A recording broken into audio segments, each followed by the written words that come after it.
Welcome everyone to Monday Night Raw review for October 30th, 2017, the Halloween Eve of Halloween.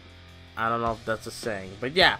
Welcome to Raw. We're live and I have no idea where Raw was at. Raw was somewhere. I'm looking on WrestlingInc.com and I don't see where Raw was at, so I guess it don't matter. I guess it don't mean shit. But Raw was live tonight, and it started off with the whole roster, well, some of it, on the stage, and Kurt Angle comes through, and he says that normally he would start off the show smiling, being all happy and shit, but after what Shane did last week, it kind of went too far, and Shane McMahon, Kurt Angle realizes that Shane took advantage of Kurt Angle's kindness for weakness, which led for SmackDown to go under siege on Raw, so yeah, so he apologized to the roster, and then the worst thing happened. Stephanie McMahon suddenly shows up back on Raw. Now, I hope that tonight was just a one-time thing. We might see her at the 25th anniversary of Monday Night Raw, but as far as like now, I just hope tonight was only just tonight. I don't want to see Stephanie again and again and again. I don't want that. So she comes out, basically starts off happy, being like, Kurt, you can't start the show off, you know, all depressed. You can't sound depressed, you know. You gotta be hyped. This was Monday Night Raw. And then she plugs out the 25th anniversary of Raw being in January in the Barclays Center. Mentions how her dad, you know, giving Angle the position to be general manager of Raw earlier this year, and she admits that she's been doing a great job, you know, with the whole long lost son incident with Jason Jordan, the virus taking some of the roster out. But then, and she also brings up that Kurt Angle was like leading by example by joining the Shield at TLC. He earned her respect until Shane came through and assaulted Raw last week. And then she just went all over the guy, just says, you know, you're the one that put Raw into harm's way. You're the one, you know, she just belittled the guy as always. That's what she does. That's why I don't want her on TV.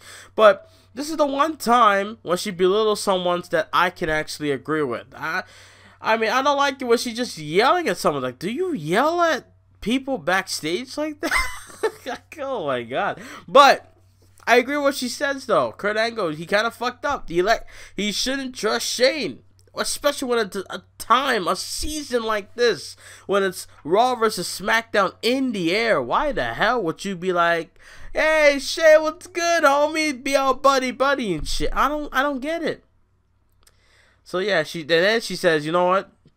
You know, you still got it. You're gonna make it up at Survivor Series, and then basically threatening the man's job, saying if she doesn't get what she wants at Survivor Series, it's true, it's damn true, and she says it so obnoxiously. Oh my god, like there's something I want to do to her face. It's not even funny. I don't know, like put clown makeup on it. I don't know. Get my Diet Pepsi and just spray it all over his face. I don't know, something bad to Stephanie McMahon. I'm just saying.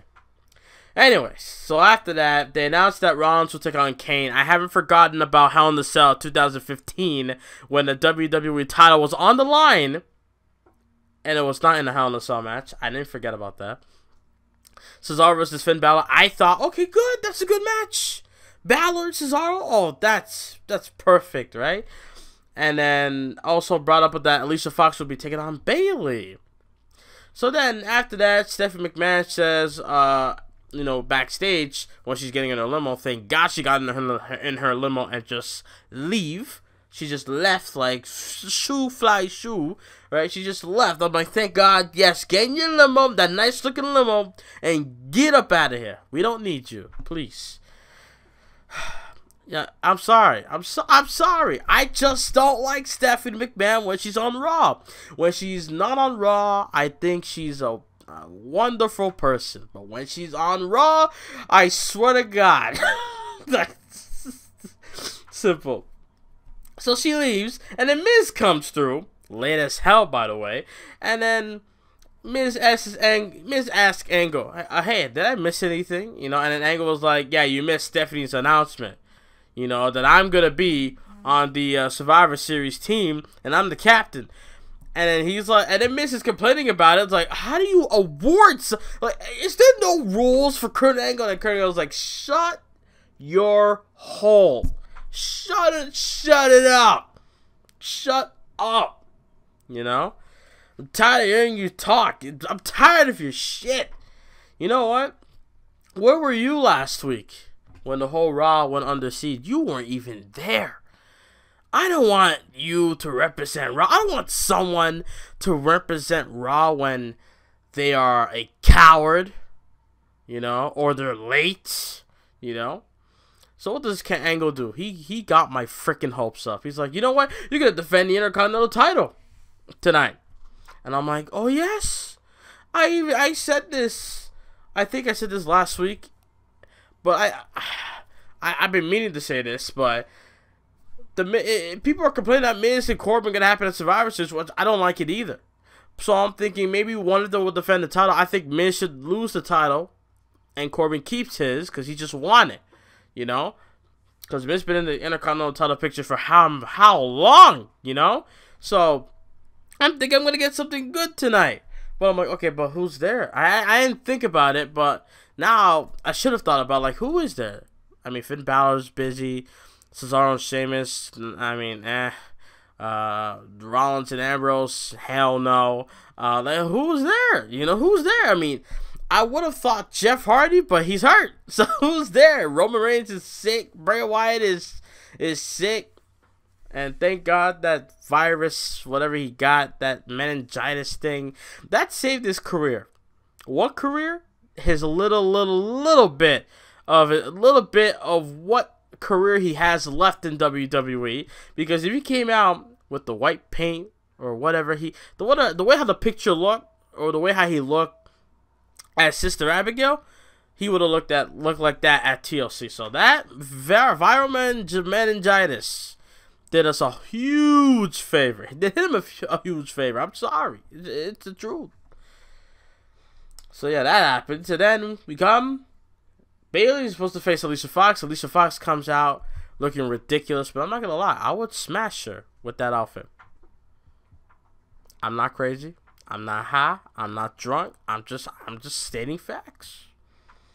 I don't know. She just looked good. I don't know why. That's just me. I might be the only guy. I might be the only man that would say that. But I'm just being dead serious, though. I'm not joking. I'm being dead serious. But anyways, she comes out. I thought she should have said, "Hey Bayley, look at me. I'm the captain now." Like, I swear to God, she should have said that. That would have been hilarious. But she's coming out, you know, this is your captain speaking. Yeah, this is your pilot. Yeah, like for fuck's sake. And then she's like, you know, since I'm the captain, I gotta look for the best talent to be on my team. So I'm not facing you tonight since I already beat you last week. Here's someone you're gonna face in my replacement. Nia Jax comes out, and I'm like, oh, okay, so Nia Jax just squashed all the accusations, all the gossip that she could be walking out of WWE because of pay, which is BS, which is, or like, she walked out because of other things. So she comes out, her and Bayley had a match. I fizzled in and out. I wasn't really paying attention, but I did pay attention to the end. This girl did a flip on Bayley, while Bayley was trying to get up to her feet, and then hits a Hogan leg drop. 1, 2, 3. And then after that, right after that, Samoa Joe, my boy, he comes through, and then he cuts a promo after the commercial break saying, oh, you know, judging by the response I've gotten, some of you may have missed me, right? And then the crowd cheers and everything. And then Joe's like, it's funny because I don't miss none of you at all.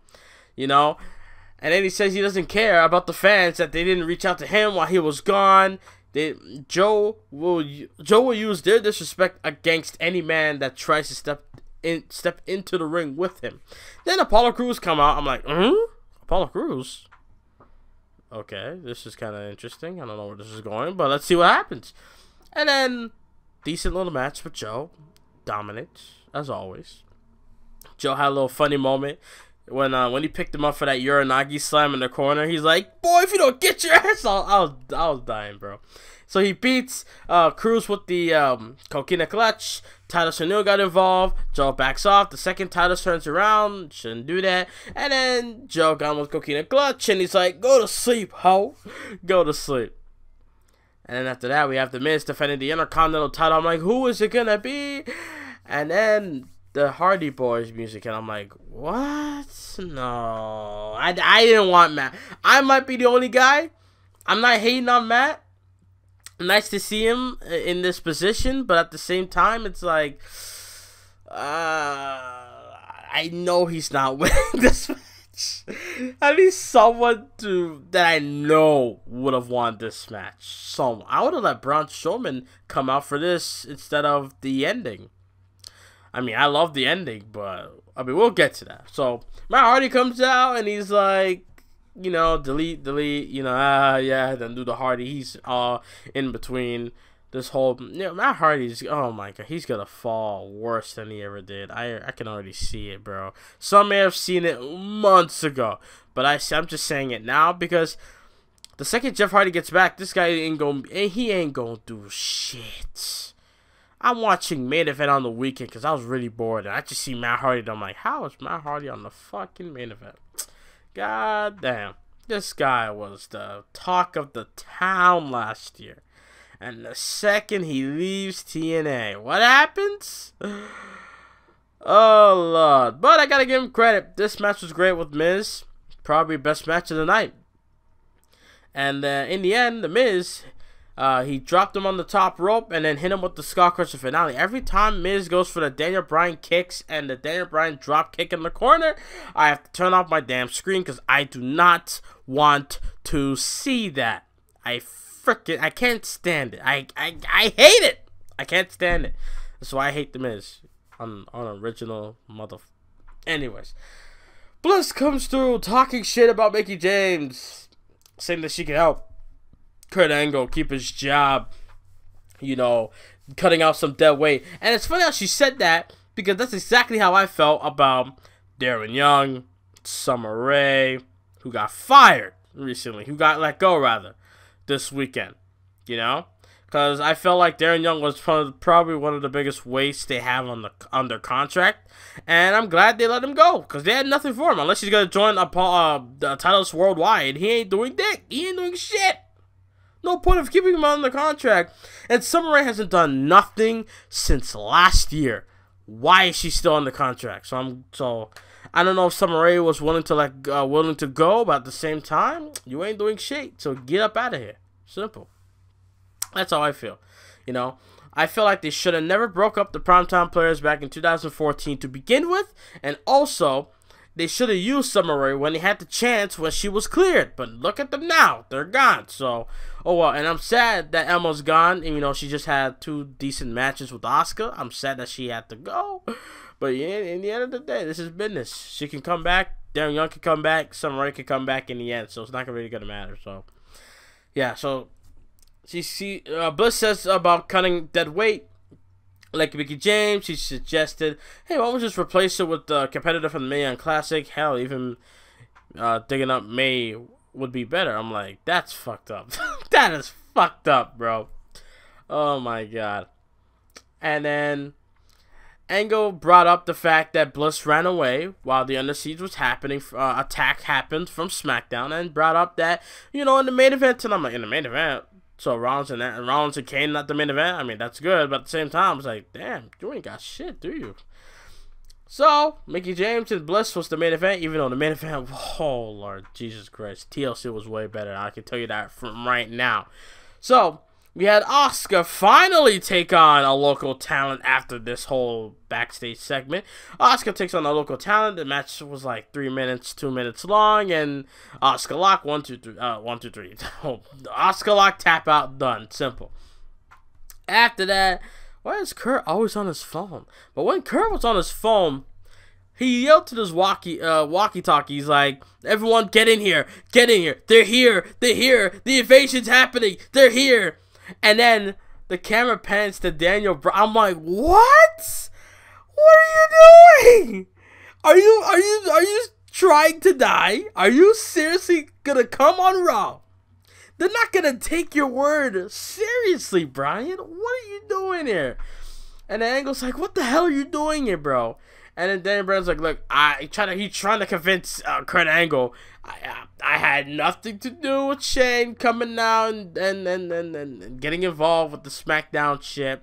You know, he's trying to convince Kurt Angle that he had nothing to do with it. He doesn't like it at all. That what Shane did last week and all that stuff. How are you gonna convince him? You can't convince him now. Now Kurt Angle is so focused on getting revenge on SmackDown that he's not gonna take anyone's word seriously."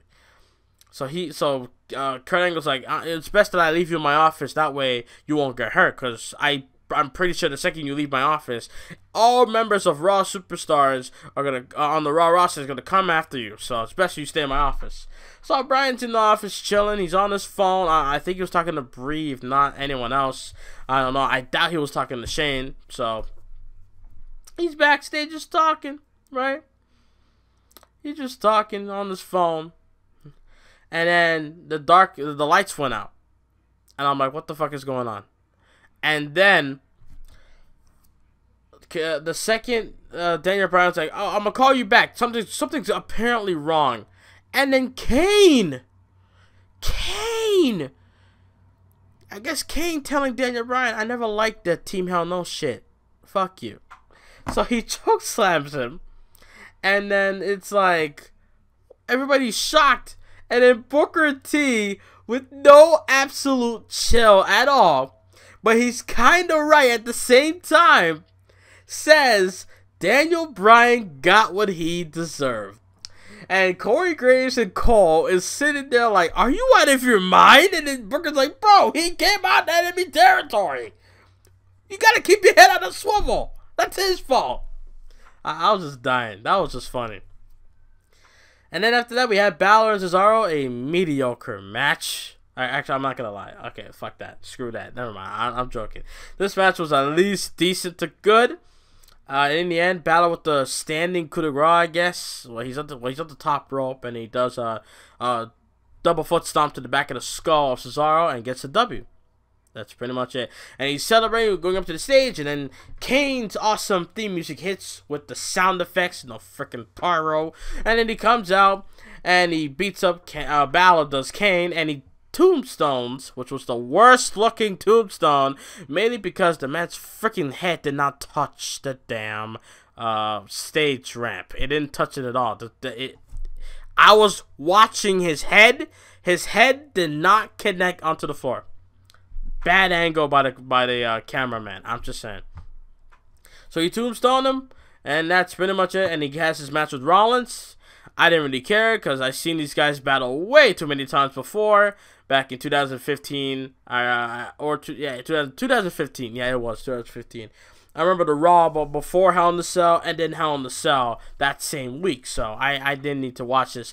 And by the way, am I the only one? I think I'm the only one. If not, then there might be some people that might agree.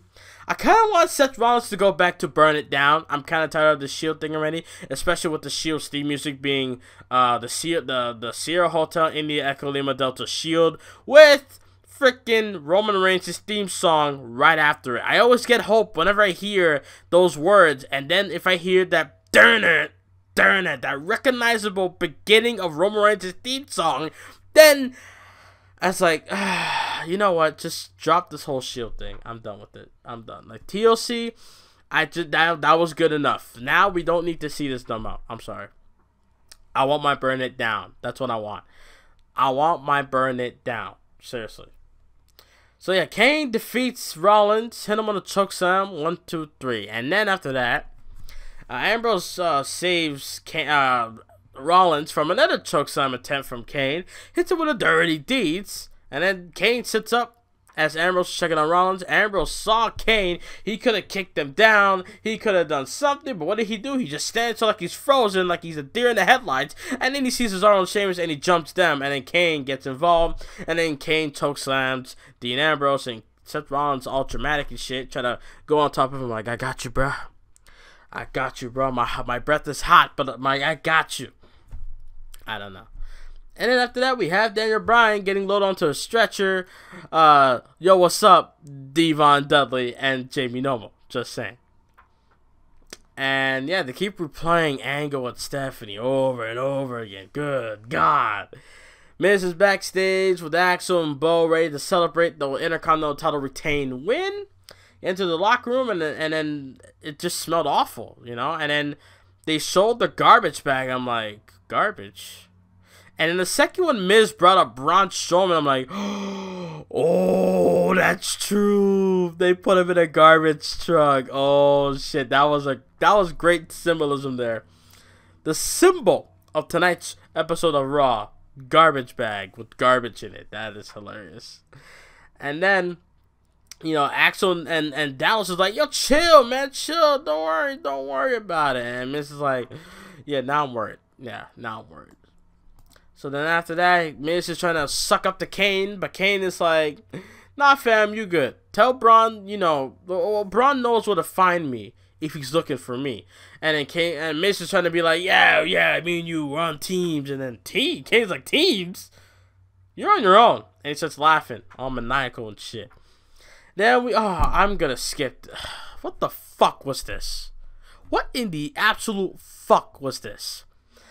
Trick or street fight? I was hoping. I tweeted that Raw is better so far than last year, because on Raw last year was Halloween Day, and the opening match, or the first match on the show, was a trick or street fight between Enzo and Luke Gallows. Next year, a day before Halloween, we get a tag team trick or street fight, and we have Rhino and Slater, Mr. and Mrs. Santa Claus, against fucking characters from the damn Southpaw Regional Wrestling. No wonder I don't watch that shit. Holy shit, man. This match happens. Why do you can hear the commentators. You can hear Michael Cole not giving a single absolute fuck. This guy, sarcasm written all over. You could just hear it, bro. You could just hear the sarcasm out of Cole, Graves, and Booker T. Oh my God. Why? Just why? I can book a 3-hour show better than this. I'm just saying. I'm not trying to sound like everyone else, but I'm just being for real. I could book a 3-hour show better than this. With the roster that they have, I know what to do with them. I need to know what to do. You know, at least I know how to, you know, make things interesting. Why every year do they have to do a gimmick match of a holiday? Why? 4th of July, the fucking Christmas. You know, why? Every year. Every time. It's annoying. How Rhino and Slater are wearing Christmas stuff, it's just like my local dollar store. There's Christmas freaking decorations already up, and we're not even in November. And Christmas is in December. My God. So we see Elias backstage walking with smiles. That brought me to smile. That brought a tear of joy for me with Elias walking backstage, because something good was coming on, at least. And then, yeah, Miz is ranting to the bar that, you know, Braun Strowman is back, and he's going to come after everyone. And just like what Kane said, Miz brought up teams, and then the bar was like, teams? You're on your own. And then that's it. And then Elias is doing his song, good as he is. They're in Baltimore? Okay. And then he took some shots at the Baltimore Ravens and Joe Flacco, whoever the fuck that is, and then Jason Jordan as well. Jason Jordan comes through interrupting Elias, even though Elias guaranteed that Jason Jordan will not interrupt it, but he interrupted anyways. He comes up for a fight. They fought. Elias got away, got the guitar, destroyed it. Bam, that's it. So that happened. Miz is backstage with Dallas and Axel. And they refused to let Braun get revenge, so they tried to leave early. But Kurt Angle was like, "Hold up, you showed up late, and you trying to leave early? Get your ass back to the locker room. You're not going until the end of the show, or else." And it's funny how Kurt Angle said that in that tone. And then we come back, we see Enzo Amore, which was probably one of my favorite parts of this damn show. Enzo Amore and Drew Gulak. Enzo having his voice back. Enzo doing his shticks. You know, taking shots at Kalisto as usual. And then Drew Gulak thinking about himself. And, well, he just says, you know, we got one word for you. And that is S-O-F-T. Soft, and he had a smile with his thumbs up. Oh my god, that was hilarious, bro. And then Kalisto comes out. Kalisto beats Gulak in like seconds with a Salida del Sol, and then Enzo Amore with the eat defeat and then just drops him. Pretty much it. And then they announced something about 205 Live, Friday night Fatal 4-Way on 205 Live. I don't know what the hell that is. And then we had the main event, the so-called main event, Bliss and Mickie James. That happened. James lost to Bliss. And then Miz and Bo and Axel on a hurry, trying to rip it, trying to leave Raw. And then they got to the limo driver taking forever to pack their stuff. They could have opened the damn door and get in the car, but since they're superstars, they gotta let the limo driver do it for them, even though they're complaining how he's taking forever, but yeah, he's packing up the bags. Y'all don't care about people. Damn. And then they got in the car, it's like, you see, everything's fine, and then, yeah, the car was about to go, then it had a screeching halt.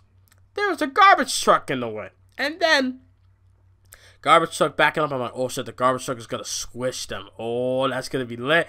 And then it stops right in front, lifts up the shit of the back of the truck.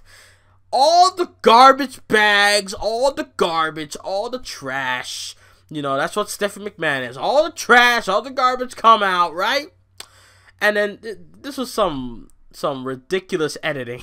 This is ridiculous editing. But yeah, that happened. Braun Strowman, he's pulling some Dragon Ball Z shit.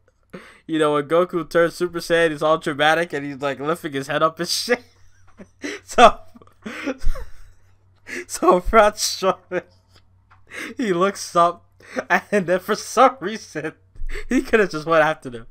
They could have just got out the vehicle real quick, but no.